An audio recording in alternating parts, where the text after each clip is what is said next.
Isso é definido às vezes por uma frase sua, ou por um apoio, uma pauta que você tem já como um radical de alguma dessas duas, Sim. desses polos, né? Então eu acho que iria para esse lado. Mas eu fiquei curioso, me veio na cabeça aqui agora, que a gente às vezes tem uma visão como eleitor de que em uma determinada eleição, um ato só do candidato definiu a eleição, né? Então eu tenho como exemplo a do Lula Bolsonaro, a última, né? Que, porra, aquele episódio do Roberto Jefferson, né? Guerreando com a Polícia Federal. Sim. Né? Então, Você muitas deu pessoas aquilo. falam, pô, você definiu a eleição. E aqui O exame do Pablo Marçal. O exame do Pablo Marçal. Vou trazer recente agora a declaração do Eduardo Bolsonaro trazendo para ele a questão da taxação. Isso mexeu brutalmente com as projeções das eleições federais. Então, é verdade? É verdade? Por quê? É verdade. Porque jogou contra daí. A gente tem, pegando dados da maioria dos institutos de pesquisa sérios do Brasil, você tem aproximadamente 1/3 do país que se autodeclara de esquerda, e a gente tem mais lulistas do que petistas. Tá. Assim. O Lula é um nome muito forte, e você tem 1/3 ali que aquele cara se identifica muito com o Bolsonaro. Quem ganha a eleição? Quem convence o terço do meio. Né? Entendi. Esse terço, nos Estados Unidos, por exemplo, chama de swing votes, né? Que é aquele cara que não é nem republicano, nem democrata, mas ele depende do projeto, né? E esse cara é muito sensível. Então, alguns fatos. Então, quais eram as pautas da direita? Por exemplo, o nacionalismo era uma pauta dessa direita bolsonarista, concordo? Sim. Patriotismo, Deus, pátria, bandeira, pátria, né? Família e tal. Né? E a esquerda ficou com a pauta dos pobres, né? Ricos contra pobres, quanto mais pobre tiver, guerra de classe e tal. Isso de novo, não é um julgamento, é uma análise simples, qualquer pessoa consegue fazer. E você começa a tentar buscar outras pautas relevantes, né? Que vai dar essa mexida. Pauta de principalmente a pobreza, mas as pautas identitárias, né? As pautas de gênero, o que seriam essas minorias, né?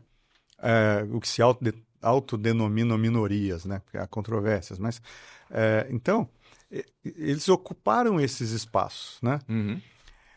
Quando um cara da família desse candidato, né? A gente sabe que a questão da taxação, qualquer pessoa que junta Lé com Cré, que estudou até a página 2, sabe que não é porque tem um Bolsonaro lá falando assim, Trump, taxa o Brasil por causa dos Moraes. Sim. Não é isso, né? Ele taxou todos os países. Beleza, o Brasil foi mais, mas tem a questão dos BRICS, né? Os ataques à moeda, enfim, ao dólar como moeda principal. Tem um monte de motivos, a maioria deles foi um conjunto, mercadológicos, né? Então, tá ali. A gente sabe que a causa tá ali, mas aí o presidente atende o pedido, coloca na carta e por aí vai. Mas aí o deputado Eduardo Bolsonaro grava um vídeo, mas assim, muito rápido, falando, olha, eu tô aqui nos Estados Unidos e eu pedi isso, que é por conta disso, tal. Então ele meio que assume uma certa autoria do processo. Ele quis pegar carona nesse protagonismo, falou só, fui eu. Exatamente. Para agradar o terço que ele já tinha. Exato. Aí o outro terço lá falou assim, ó, esse cara não é patriota. O cara patriota não joga contra o Brasil desse jeito. Esse terço do meio, swing. Verdade. Que é o balançou o ponto. Exato. O terço dele falou, não, jamais, isso é patriotismo. Isso é defender. Tá vendo? É guerra de narrativa. Esse terço do meio, qual que faz mais sentido? Né?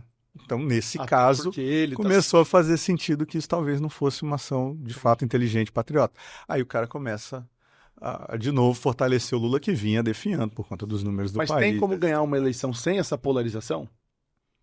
Hoje é difícil. Hoje o cara tem que ou para cá ou para lá. Hoje é muito difícil.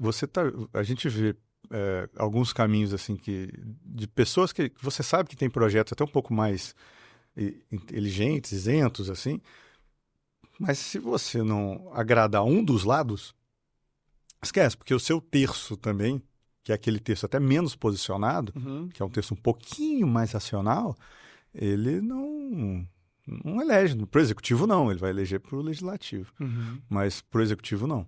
Precisa da massa. Hoje, ou qualquer candidato ao executivo, ou precisa do volume da esquerda, ou precisa do volume da direita. Senão você não faz o seu 50%. Mesmo que isso seja em um cenário de segundo turno, tá? Então, no segundo turno, a tendência desse eleitor que votou no cara de esquerda é ir com quem? O da direita, eles vão com alguém, a maior parte deles, mas quem vem comigo? Né? Então, essa é esse desafio. Então, o desenho de eleição majoritária é bem diferente. Eleição com segundo turno é uma outra visão. estratégia. Muda tudo.